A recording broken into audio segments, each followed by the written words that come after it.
Well, as election night in America continues, the Democrats continue to win seats in the House of Representatives. The wave continues. 3 new races have been called for the Democrats tonight. Steve Kornacki will, of course, join us with the latest on those new wins for Democrats.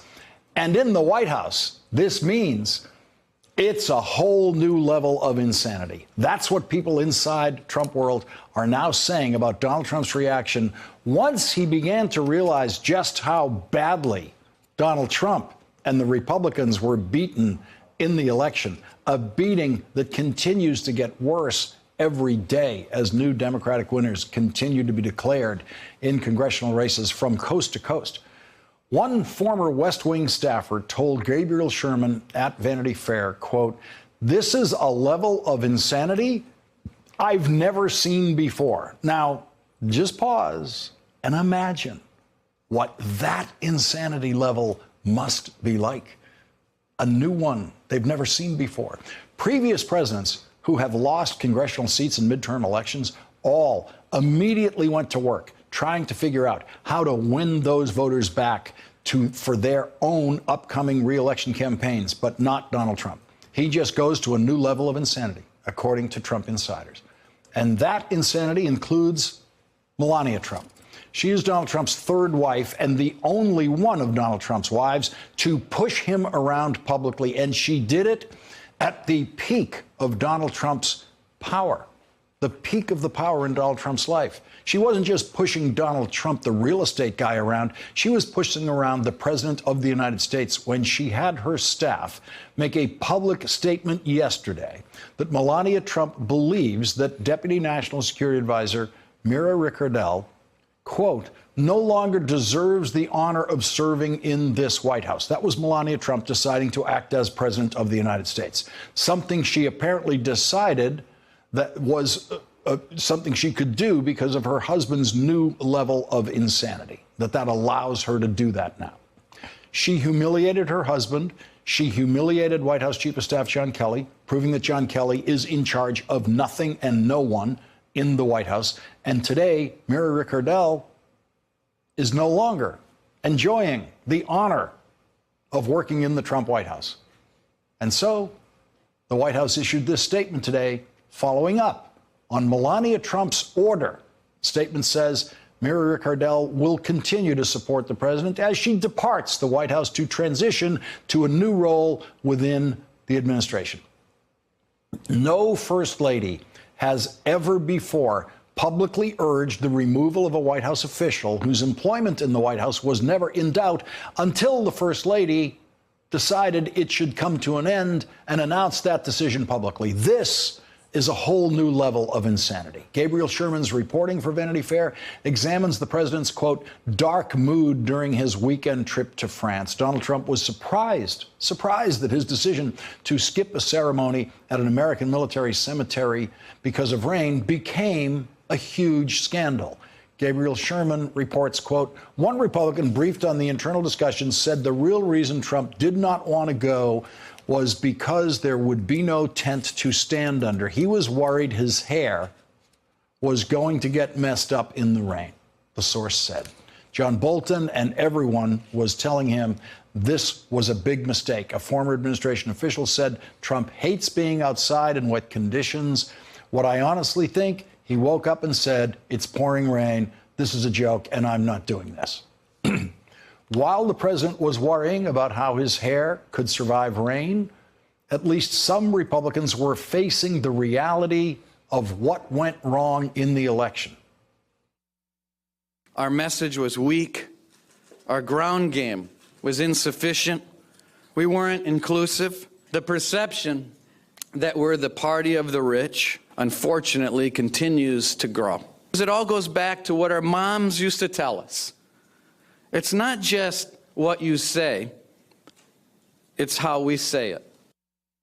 Well, that was actually Reince Priebus after Barack Obama won his re-election campaign. Remember what happened then? Remember the Republican autopsy? That's what they called it. Republicans took their loss to President Obama very seriously and immediately went to work trying to figure out what they needed to do to win elections again. That's what Reince Priebus was talking about there. And as part of the Republican autopsy then, even Sean Hannity changed his position on immigration and said we should create a path to citizenship for undocumented immigrants in this country. Sean Hannity believed Republicans were going to have to appeal to minority voters and change their positions accordingly. But the Republicans' next nominee for president was Donald Trump. And the rest is history. Sean Hannity changed his mind again to conform with the Trump position, as did the entire Republican Party. But some Republicans who worked on that Republican autopsy 6 years ago are starting to think again about how to save the Republican Party. Kevin McCarthy is one of them. Kevin McCarthy is the new leader of Republicans in the House of Representatives because Paul Ryan saw the defeat of the House Republicans coming over a year ago and decided not to run for re-election to his congressional seat. Today, Kevin McCarthy told NBC's Casey Hunt that recruiting women and minority candidates will be a focus of his. He said, "Give me 2 years. I've only been leader for a few moments." Kevin McCarthy admitted to Casey Hunt that the Republicans have a structural problem. That was the term they used in their discussion today, meaning that Republicans are appealing to too narrow a selection of voters to actually win elections. Donald Trump is the Republicans' structural problem. And as of tonight, the president does not stand a chance of being reelected. Only 37% of voters want to see President Trump reelected. 58% of voters want to see President Trump defeated in 2020. For the Trump campaign to have a chance, something dramatic is going to have to change about Donald Trump himself. And so far, changing Donald Trump has always been impossible. There is an extraordinary number within that Monmouth University poll. 16% of Republicans do not want Donald Trump to be reelected. Donald Trump cannot give up 16% of Republicans and have any chance at reelection. 59% of independents say they do not want Donald Trump to be reelected. 59% of independents. So for Donald Trump to be reelected, he has to somehow change the minds of every Republican who does not want Donald Trump to be reelected. And at the same time, he has to change the minds of tens of millions of independents all over the country who do not want Donald Trump to be reelected. And we have never seen Donald Trump use his presidency or use his political position to change the minds of voters who are against him. The new level of insanity does not include the new House Republican Minority Leader, Kevin McCarthy. He knows the Republicans have to do something, have to change something in order to win the next election. But he also knows that Donald Trump can never change. Leading off our discussion now, David Jolly, former Republican congressman from Florida. Neera Tanden, the president of the Center for American Progress. She was Hillary Clinton's policy director during the 2008 presidential campaign. And Cornell Belcher, Democratic pollster and an MSNBC political analyst, is with us. And David Jolly, I want to start with you, and I want to start with what strikes me as possibly the most prohibitive number for Donald Trump. 16% of Republicans do not want Donald Trump reelected. And it's likely going to get worse, not better. Look, to Kevin McCarthy's point, with all due respect, it's not a structural problem Republicans have. It's a policy problem Republicans have. And in full disclosure, I was part of that small group of Republicans a few years back that blocked Kevin McCarthy's ascension to the speakership the first time he tried to become leader. And I did so because, as I told him point blank, because Republicans refused to address comprehensive immigration reform, because they kept pursuing repeal of Obamacare without replace, because they kept shutting down votes on common sense gun reform. And that was when Republicans controlled the House. Now we know about today's Congress that the Republican caucus has become more Trump-like, not less Trump-like, and Kevin McCarthy won't be able to control the floor agenda. The contrast with Democrats, who right now arguably are kind of pitch perfect on talking about paycheck issues, on health care, on community safety, while also saying we're going to engage in oversight but not go too far. That contrast over the next 2 years is going to hurt Republicans and Donald Trump more than it's going to help them. Democrats have some challenges as well. They've got to identify who is the voice of the party as all these presidential candidates emerge, and they've got to look hard at some of the losses they had last Tuesday. Even though I do think it was a wave, how do you win states like Florida? How do you win states like Missouri? Those are real procedural challenges the Democrats have to figure out as well. And so while the Republicans have to figure out how to win elections, they've got the president reportedly at a whole new level of insanity. I want to read more of Gabriel Sherman's reporting from inside the Trump White House. He says, quoting a person close to Donald Trump, he says, "This is a matter of the president now being on his own without any countervailing force whatsoever," a person close to Trump said. "It's just 100% Donald Trump doing what Donald Trump wants." Neera Tanden, can anyone turn Donald Trump into someone who can appeal to voters who aren't already supporting him?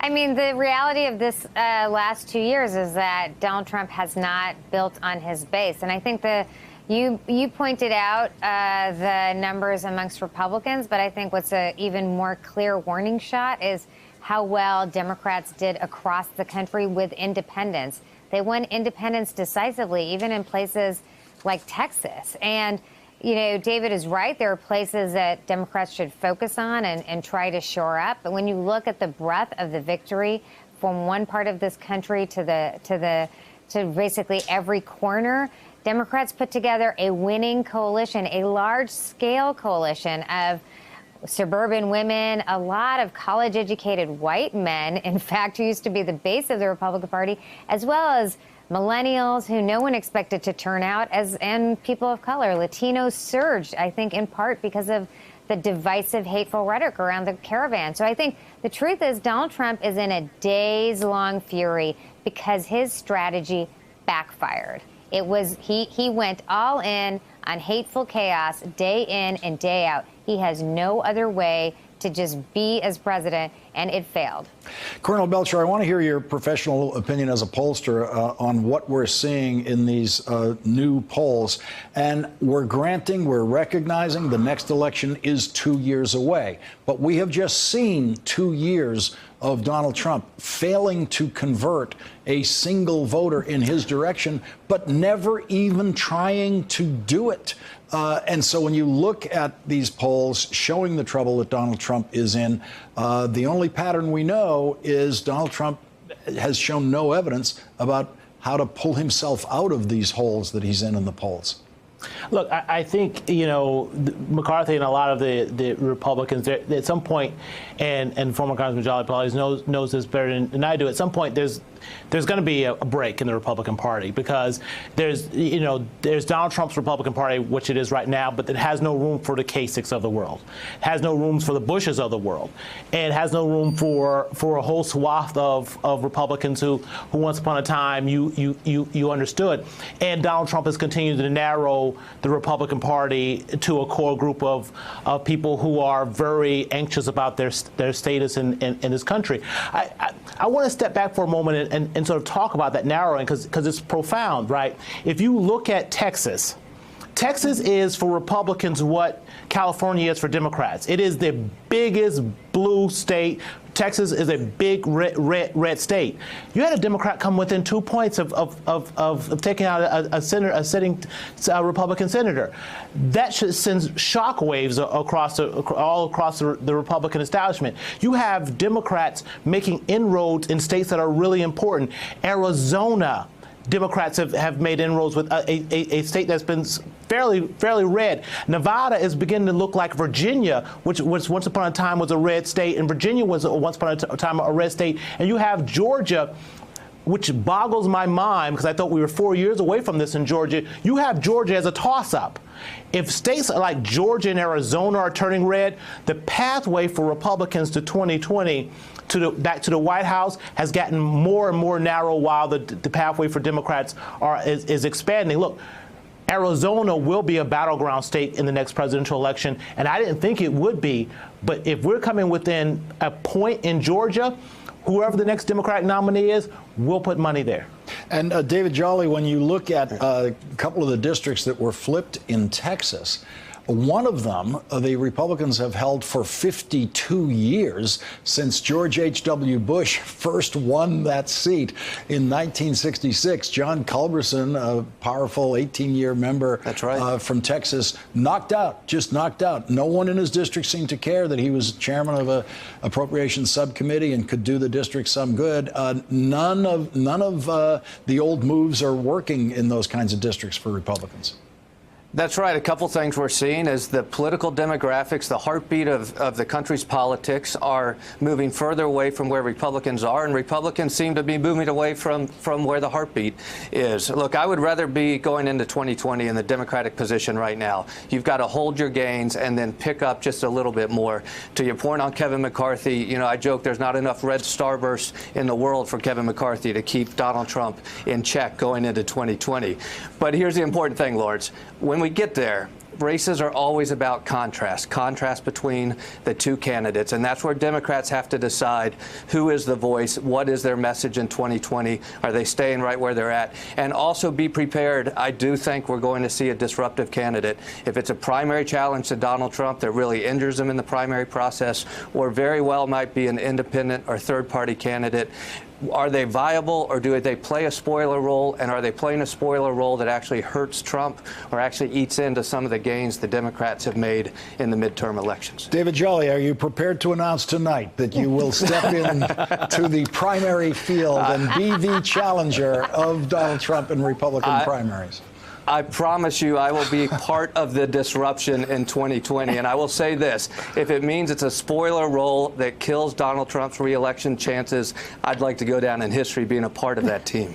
And Neera Tanden, when we first saw this phenomenon occur in 1968, when Gene McCarthy, Democratic senator, rose up against his own Democratic president, Lyndon Johnson, Gene McCarthy did not expect to win. He simply wanted to put the most important issue of the day in his mind on the ballot, which was the Vietnam War. McCarthy was the anti-war candidate. He wanted voters to be able to simply express themselves that way. But that was enough. That challenge was enough when Bobby Kennedy also joined the campaign as an anti-war candidate to convince Lyndon Johnson to simply quit, to simply give up. And this was the most powerful and canny politician who'd ever occupied the presidency. And no one expected Lyndon Johnson to give up and not run until the moment he actually spoke the words that he was giving up and not running for re-election. The Trump model following the LBJ model is not inconceivable.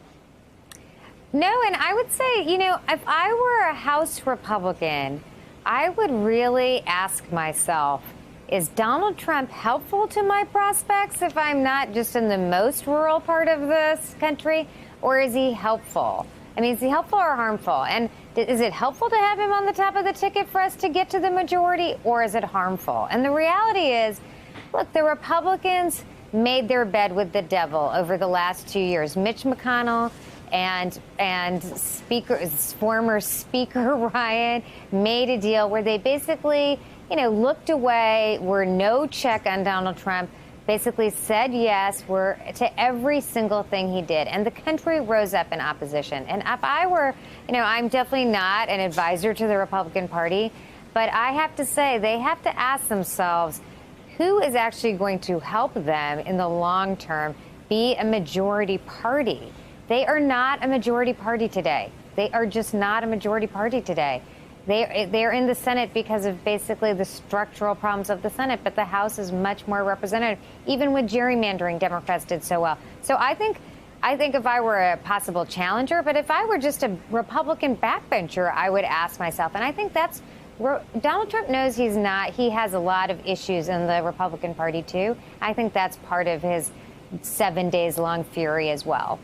And Cordell Belcher, the old professional advice for one party when the other party is destroying itself is to simply get out of the way and stay quiet and let them do that. The trouble is a field of Democratic candidates for president is going to have to develop and develop relatively quickly. So they're not going to be able to just kind of silently watch the Republicans struggle with their own confusions. I think that's right, and one of the sort of the signs I think if you're a Democrat you're looking for in the exit polling is this: there's not a great deal, Lawrence, between the unfave of Dems in Congress and Republicans in Congress. Republicans are more unfavorable, but there's not 10 points worth of difference there, and I think Democrats will be amiss if they in fact looked at what happened on this Tuesday of the election and thought that it was about them more so than it was about Donald Trump. And I think to a certain extent, Democrats still have to put forward an aspirational vision, the types that we saw under Obama, that gave people something to vote for. Look, they have a once perhaps in a generation sort of chance. You have college white voters breaking for Democrats this time. Hillary didn't win college white voters. Obama didn't win college white voters. This is a once in a lifetime, a once in a generation sort of opportunity to realign the parties if Democrats do this right and put forward a forward-thinking vision, and we'll see if they can do that. Neera Tanden, David Jolly, Cornell Belcher, thank you all for starting us off tonight. Really appreciate it. Thanks for checking out our YouTube channel. Subscribe by clicking on the button below for more from The Last Word and the rest of MSNBC.